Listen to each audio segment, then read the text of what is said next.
gente, conforme a gente já combinou anteriormente, essa semana a gente vai falar das ordens do amor, né? Ou das leis sistêmicas.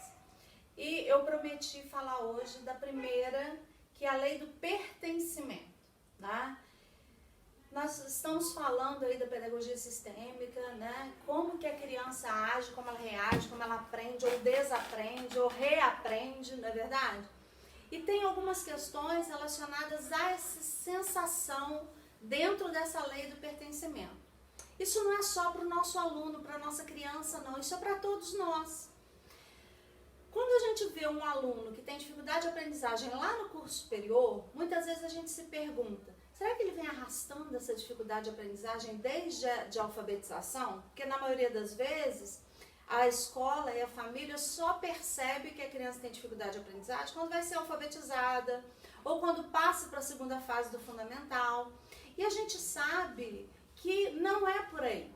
A dificuldade de aprendizagem, ela acontece desde os primeiros meses de idade, né? Os primeiros meses de vida, muitas vezes a criança já apresenta dificuldade. Por exemplo, a criança de 5, 6 meses que não senta sozinha, ela já tem uma dificuldade de aprendizagem. Uma criança de 10 meses que ainda não engatinha, é uma dificuldade de aprendizagem. É lógico que não existe uma regra com data certa, tá? A gente tem uma margem aí para a criança sentar, a gente tem uma margem para a criança engatinhar, a gente tem uma margem para a criança andar. Mas muitas vezes a criança atrasa muito esse processo e a gente acha que ela é preguiçosa. E não, ela já está mostrando dificuldades de aprendizagem, que vão aparecer com mais força, né? Será mais nítido lá no fundamental, quando ela estiver na escola. Até na educação infantil a gente costuma identificar algumas, mas a maioria acontece na época da alfabetização ou posterior a isso. E hoje, falando da lei do pertencimento, né? Eu tive lendo bastante esse fim de semana alguns livros do Bert Hellinger, e ele fala que muitas vezes a criança é hiperativa porque ela não se sente pertencente, ela não tem essa primeira ordem do amor ainda inculcada nela. Ela às vezes não se sente pertencente àquela família, ou às vezes ela não se sente pertencente àquela sala de aula ou àquela escola. Quantas vezes a gente recebe criança na escola que não quer estudar ali, ele não quer ficar naquela escola, ele quer estudar em outro lugar. Aí você pode me perguntar, Adriana, então os pais têm que pôr a criança onde ela quiser? Não, mas a escola tem que fazer com que ela se sinta pertencente ali. O professor ou a professora tem uma grande responsabilidade nisso, em fazer com que a criança sinta que ela faz parte daquele grupo, né? O livro da Marianne Frank, ela fala assim, eu vejo você.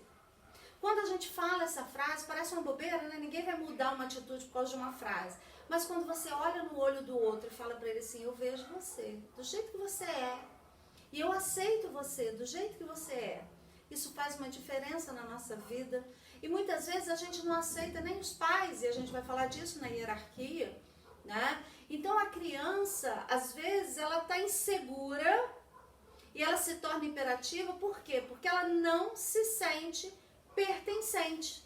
Ela não pertence àquele grupo, ou ela não sente que pertence àquela família.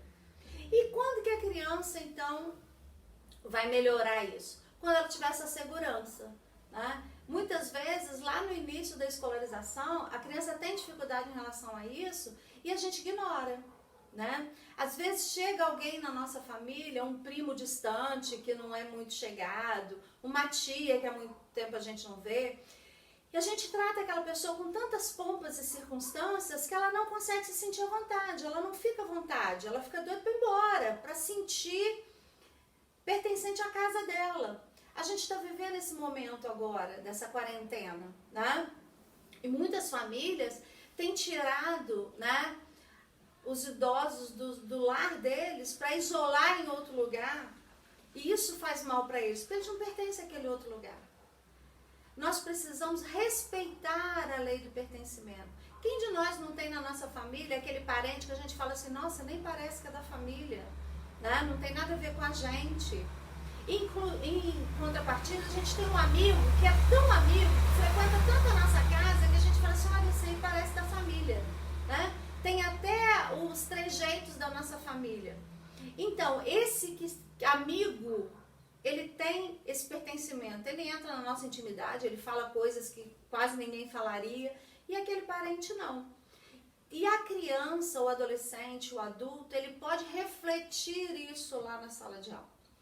Tá? Esse não pertencer. Quer ver uma dificuldade enorme de aprendizagem que acontece na vida da gente? É na adolescência. Não é? A maioria dos adolescentes passam por notas vermelhas.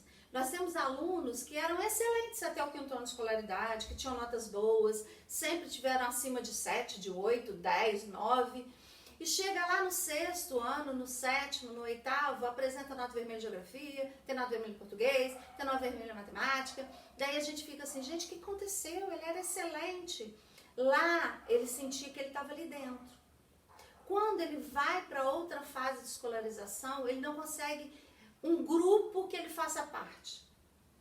Aí o que ele faz? Ele se junta àqueles outros que também não acham um grupo que fazem parte. Aí eles são o grupo da bagunça, eles são o grupo da indisciplina, eles são o grupo da nota vermelha, eles são o grupo do baixo rendimento. Por quê? Porque eles se agruparam justamente pelos objetivos afins deles. Né? As características deles de insegurança e de não pertencimento é que fez com que eles se agrupassem.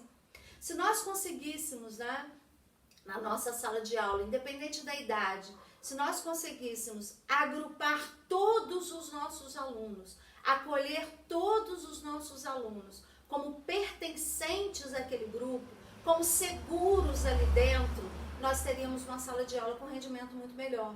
Nós teríamos uma sala de aula com uma indisciplina muito menor. Então, aumentaríamos o rendimento e diminuiríamos a indisciplina, porque todos estariam inseridos e todos estariam pertencendo àquele grupo, àquela comunidade escolar. Tá bom? Depois a gente vai falar sobre a outra lei, a lei da hierarquia. Tá joia, gente? Obrigada!